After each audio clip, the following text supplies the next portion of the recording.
ప్రతి cinema release అయినప్పుడు వారు ప్రత్యేకంగా వచ్చి నిర్మాతలు మా సినిమాకి టికెట్ రేట్లు పెంచడానికి, ఎందుకంటే మాకు ఎంత ఖర్చు అయింది, దీనికి ఈ స్థాయిలో పెంచండి అని చెప్పి ప్రతి సినిమాకి అడుగుతూ ఉంటారు. అడిగినప్పుడల్లా మేము డిపార్ట్మెంట్తో మాట్లాడడం, అంటే ఒక్క విషయం అర్థం చేసుకోవాలి. ఇక్కడ ఇది సినిమాటోగ్రఫీ మంత్రిత్వ శాఖ కింద ఉన్నప్పటికీ కూడా దీనికి సంబంధించిన థియేటర్ సంబంధించిన ప్రైస్ హైకు ఇవన్నీ కూడా మళ్ళీ వచ్చేటప్పటికి హోమ్ డిపార్ట్మెంట్లో ఉంటాయి. అయితే హోమ్ డిపార్ట్మెంట్ వారికి వచ్చిన ఇబ్బంది ఏంటంటే ఫైల్ అల్టిమేట్గా యాక్సెప్ట్ చేయాల్సిన వారు అలా చేసినప్పుడల్లా ఎవరో ఒకళ్ళు పబ్లిక్ ఇంట్రెస్ట్ లిటిగేషన్ పెడుతున్నారు. పబ్లిక్ ఇంట్రెస్ట్ లిటిగేషన్ పెట్టినప్పుడు ఏమవుతుందంటే ఈ రేటు ఇంత ఎందుకు పెంచారనేటువంటి కోర్టులో వేస్తున్నారు.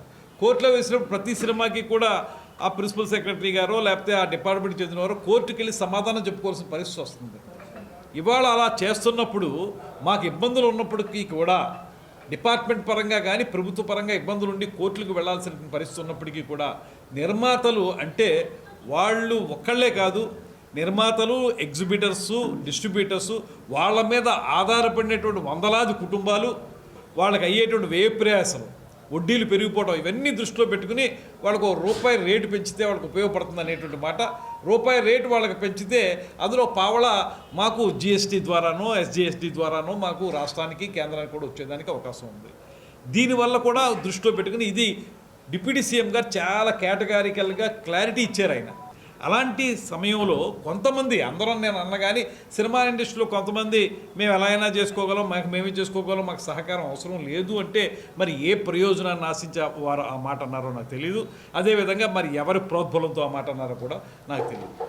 దీనికి మళ్ళీ మీకు కొంతమంది ఆనాటి ప్రభుత్వంలో మంత్రిగా ఉన్నటువంటి కొంతమంది బయటకు వచ్చి వారు కూడా రకరకాల మాటలు మాట్లాడుతున్నారు. ఇవాళ ఒక కొత్త పాలసీని తీసుకురావడానికి కూడా ఈ ప్రభుత్వం సిద్ధంగా ఉంది.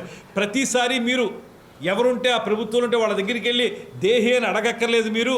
మీకు ఒక పాలసీ తీసుకొస్తాం, దాని ప్రకారం ఏ సినిమాకి ఎంత పెంచాలి, లేకపోతే సినిమా రంగానికి ఏ రకమైన సహకారం అందించాలి, ఎగ్జిబిటర్స్ని కానీ డిస్ట్రిబ్యూటర్స్ని కానీ, నిజమే ఎగ్జిబిటర్స్కి వాళ్ళ ఇబ్బంది ఉంది, వాళ్ళకి సింగిల్ థియేటర్స్ ఉన్నటువంటి వాళ్ళందరికీ కూడా ఇబ్బంది ఉంది, నో డౌట్. అందులో మల్టీప్లెక్స్ వాళ్ళకి ఏమైనా ఉపయోగం ఉందేమో కానీ సింగిల్ థియేటర్స్ ఉన్న వాళ్ళకి కష్టం ఉంది. ఇలాంటివన్నీ మనం పరిష్కరించుకోవడానికి ఒక పాలసీ తీసుకురావడానికి మేము సిద్ధంగా ఉన్నాం అనేటువంటి మాట చెప్తూ ఉన్నాం. మేము త్వరలో వారందరితో కూర్చుని మాట్లాడడానికి కూడా సిద్ధంగా ఉన్నాం. ఈ సందర్భంలో మా ఉప ముఖ్యమంత్రి గారు హీరోగా నటించినటువంటి హరిహర వీరమల్లు సినిమా విడుదల సందర్భంగానే బంద్ అనేటువంటి అంశం ఎందుకు తెర మీదకి వచ్చింది? సరే, ఇవాళ మీరు చెప్తూ ఉన్నారు బంద్ లేదని. అసలు మీరు ఈ మాటని ఆ టాపిక్ బయటకు వచ్చినప్పుడు ఏదైతే మీకు సోషల్ మీడియాలో కానీ అది సర్క్యులేట్ అవుతూ ఉందో ఆ సమయంలోనే ఎందుకు స్పందించి ఆ ఛాంబర్ వారు ఆ మాట చెప్పలేదు? చెప్పుండాలి కదా ఆ మాట. చెప్పుంటే ఈ సమస్య ఉత్పన్నం అయ్యి ఉండేది కాదు కదా. మీరు ఇప్పుడు తీసుకున్న నిర్ణయమే అప్పుడు చేసి ఉండొచ్చు కదా.